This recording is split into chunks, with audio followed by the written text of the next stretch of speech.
안녕하십니까. 공병호TV의 공병호입니다. 청와대 선거 개입 의혹 사건 공소장 전문은 총 8개 장으로 구성되어 있습니다. 마치 한 편의 논문처럼 잘 짜여진 그런 글입니다. 제1장 선거에 있어서 공무원의 정치적 중립 의무는 잘 쓴 명문장입니다. 아마도 공소장을 쓰는 검사들은 가장 자신의 생에 있어서 고심해서 쓴 그런 부분일 것입니다. 2장부터는 사건에 대한 진술이기 때문에 좀 쓰기가 쉬웠겠지만 서문에 해당하는 선거에 있어서 공무원의 정치적 중립 의무는 대단히 고심해서 쓴 그런 글일 겁니다.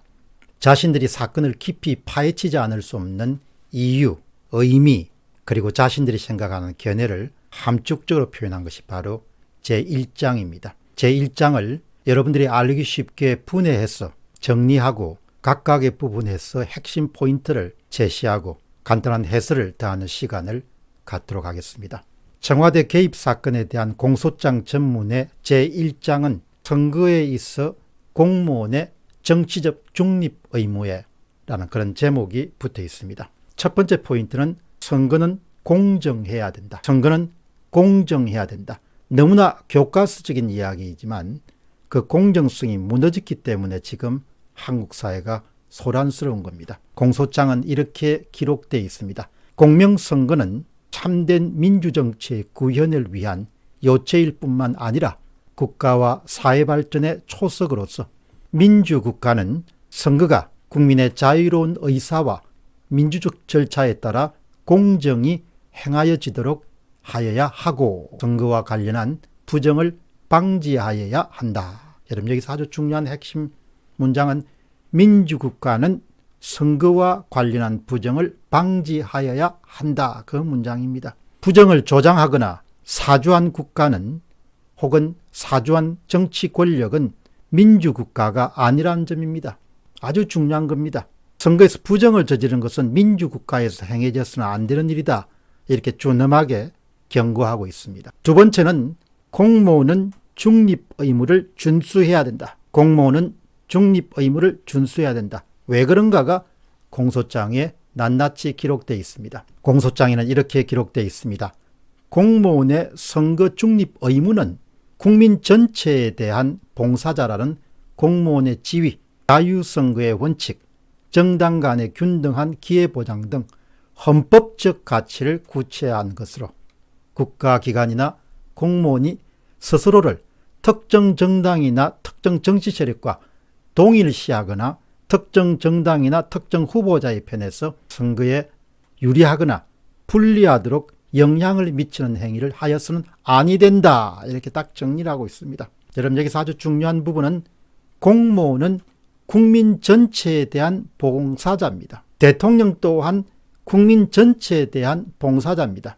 우리 사회에서 요즘에 문 대통령이 국민 전체의 대통령이 아니고 그들의 대통령이다. 이런 이야기가 많이 나오는 겁니다. 공무원과 대통령은 국민 전체에 대한 봉사자이다. 가장 원론적이고 기본적인 것을 한 사회가 망각하게 되면 한 사회가 흐트러지게 되고 소란스러워집니다. 특정 정당이나 후보자를 대통령이나 공직자가 돕는 것은 명백한 불법이다. 이게 1장에서 기록되어 있습니다. 세 번째 핵심 포인트입니다. 공무원의 선거에 대한 영향력 행사는 특별한 주의가 필요하고 그것은 불법이고 위법이다라는 사실입니다.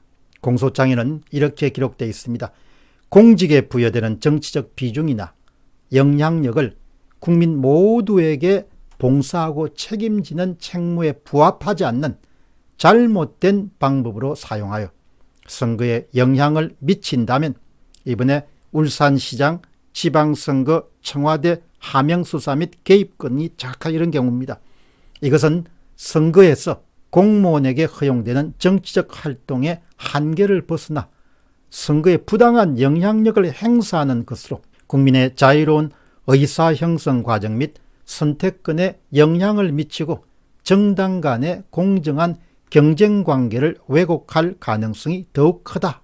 공무원이 직무 수행과 관련된 정치적 비중이나 영향력이 그리고 그 권한은 모두 국민 전체에게 봉사하기 위함이지 특정 정당이나 특정 후보자를 위해서 사적으로 유용되거나 남용돼서는 절대 안 된다는 겁니다. 우리가 초등학교 때 다 배운 겁니다. 이런 사실을. 선거의 공정성이라는 것은. 네 번째입니다. 네 번째 핵심 포인트는 대통령과 청와대의 정치적 중립성은 특별히 중요하다. 대통령과 청와대의 정치적 중립성은 아무리 강조해도 지나친 법이 없다는 것이죠. 공소장은 이렇게 기록되어 있습니다. 특히 대통령이나 대통령의 업무를 보좌하는 공무원에게는 다른 공무원보다도 선거에서의 정치적 중립성이 더욱 특별히 요구된다. 여러분, 여기서 중요한 것은 대통령과 대통령의 업무를 보좌하는 공무원에게는 청와대 비서진들을 이야기하는 겁니다. 제1장의 마지막 부분은 청와대 인사들은 기소된 바와 마찬가지이고 대통령 또한 정치적 중립성을 위반하였을 가능성이 매우 높다는 사실을 의미하고 있습니다. 참고로 공소장의 전체 분량은 A4 용지 71쪽이고 구성은 8개의 장으로 구성되어 있습니다. 오늘 여러분들이 소개해드린 제1장이 선거에 있어 공무원의 정치적 중립 의무, 두 번째는 송철호 선거 캠프의 선거운동 전략 수립 2장입니다. 3장은 피고인 송철호, 피고인 송병기, 피고인 문혜주, 피고인 백원우, 피고인 박현철, 피고인 황운화 등의 공직선거법 위반. 네 번째입니다. 피고인 황운화의 직권 남용 관리 행사 방해입니다. 그 다음에 다섯 번째 장은 피고인 송철호, 피고인 송병기, 피고인 장환석의 공직선거법 위반입니다. 여섯 번째는 피고인 송병기 및 피고인 김모모, 피고인 김모모, 피고인 최모모, 피고인 홍모모 등의 공직선거법 위반입니다. 7장은 피고인 송병기, 피고인 정몽주 등의 위계 공무 집행 방해입니다. 마지막으로 여덟 번째가 피고인 한병도의 공직선거법 위반입니다. 잘 쓰여진 공소장 전문 가운데 1장을 여러분들에게 소개해드렸습니다. 공병호TV의 공병호였습니다. 감사합니다.